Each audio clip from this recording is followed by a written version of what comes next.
Hello students, come to the VPS online classes. Today I am going to explain you lesson 11, Queen of the World of your course book. This is the story of a Captain Hernando. And Captain Hernando was a very loyal and faithful to his country Spain. Once His Majesty his king called him and given him a responsibility of taking back some riches from the New World, and he had to sail for a year for this thing, but he never rejected his king's order, so he accepted the order. And the king told him to carry merchants and goods for Spaniards settled recently in his colonies in the Caribbean and the Americas, and return with riches for Madrid. Though Hernando had heard about these riches, La Reina was all the dreams of he desired.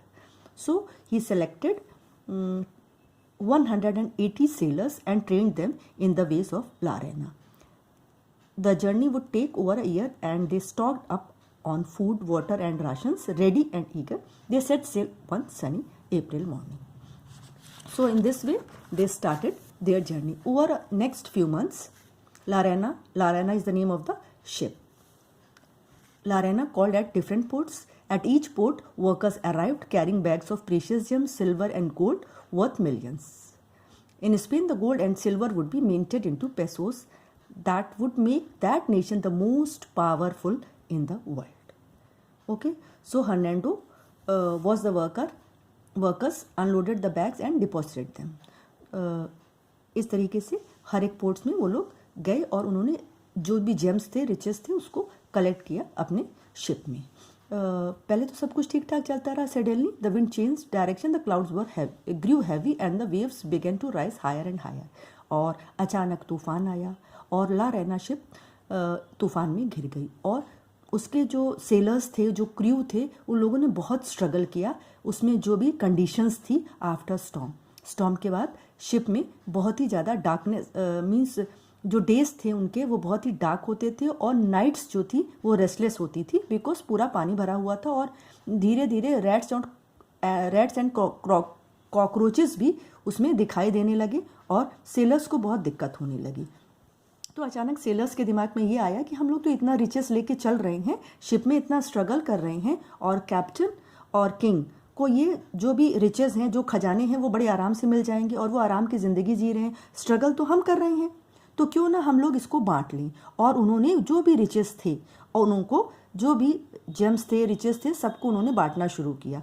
और जब Hernando की निगाह पड़ी इस बात पर, उसने notice किया, तो उसने इस काम को मना किया. उसने बोला कि ऐसा मत करो, ये जो हमारी चीज़ें हैं, ये जो इसमें लोडेड है, ये सारी चीज़ें हम अपने कंट्री के लिए ले जा रहे हैं, अपने किंग के लिए ले जा रहे हैं, ऐसा आप तुम लोगों को नहीं करना चाहिए. बट उन लोगों ने नहीं माना. वो लोग उनको लगा कि इतनी वैल्यूएबल्स थिंग्स हैं और वो हम लोग लेके जा रहे हैं और हम लोग इतना स्ट्रगल कर रहे हैं, और किंग और कैप्टन तो आराम से ये सब चीज़ें पा जाएंगे. हम तो सिर्फ इसके लिए जो भी हमारी इनकम होगी सिर्फ हमको वो मिलेगी, जो सैलरी होगी. और धीरे धीरे इस तरह से उन लोगों ने क्या किया, जब हर्नांडो ने इसका विरोध किया, उनको मना किया कि डोंट बी ट्रेटर और don't do this type of things, तो उन्होंने क्या किया, हर्नांडो को एक मास्ट था, जो शिप का मास्ट था, रस्सी थी, उससे बांध दिया. उसको बहुत ज़्यादा मारा पीटा और उसको भूखे प्यासे रखा. उसके साथ बहुत ही बुरा व्यवहार किया. उसको फोरमोस्ट पे हैंग कर दिया, रफ रोप से बांध दिया, खूब मारा. उसके कपड़े जो है पूरे ब्लडीड हो गए थे, और स्टमक में भी मारा, और उसको बराबर दर्द हो रहा था. क्यों? क्योंकि this is revolt. He had protest. उसने प्रोटेस्ट किया कि ये रिवोल्ट है, ऐसा काम मत करो, मैं इस चीज़ को आपको अलाउ नहीं करूँगा. मैं कैप्टन हूँ और यू आर ट्रेटर्स, तुम देशद्रोही हो जाओगे. लेकिन उन लोगों ने ये एक भी नहीं सुनी, और उन लोगों ने उसको बांध दिया कैप्टन को, और खूब मारा पीटा, पानी भी नहीं दिया, और तरह तरह के चीज़ें ढूंढने लगे कि किस तरह से हम उनको टॉर्चर करें अपने उनको. और इस तरह से वो लोग उनको टॉर्चर करते रहे, और धीरे धीरे खाना पानी के बगैर धीरे धीरे हर्नांडो क्या हो गया, हर्नांडो बिल्कुल अनकॉन्शियस हो गए, और बिना पानी के, बिना खाना के वो बहुत दिन तक सरवाइव नहीं कर पाए और उनकी डेथ हो गई.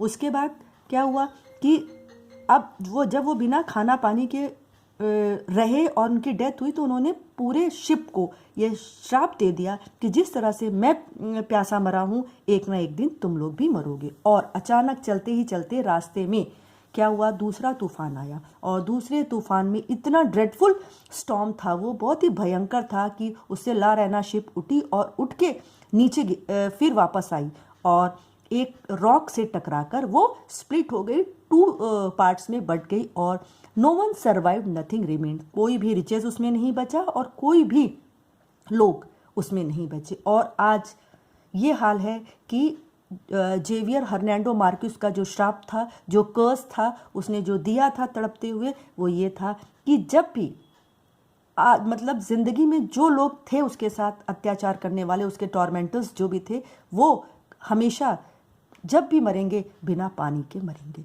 और एक रात ऐसा ही हुआ, ला रैना अभी भी, जब ला रैना उस पर डूब गई पानी में, तो अभी भी उसमें से उस समुद्र में, उस नदी में से आज भी आवाज़ें आती हैं और ला रैना शिप दिखाई पड़ती है और उसमें से लोग पानी, गिव अस वाटर की आवाज़ें आती हैं।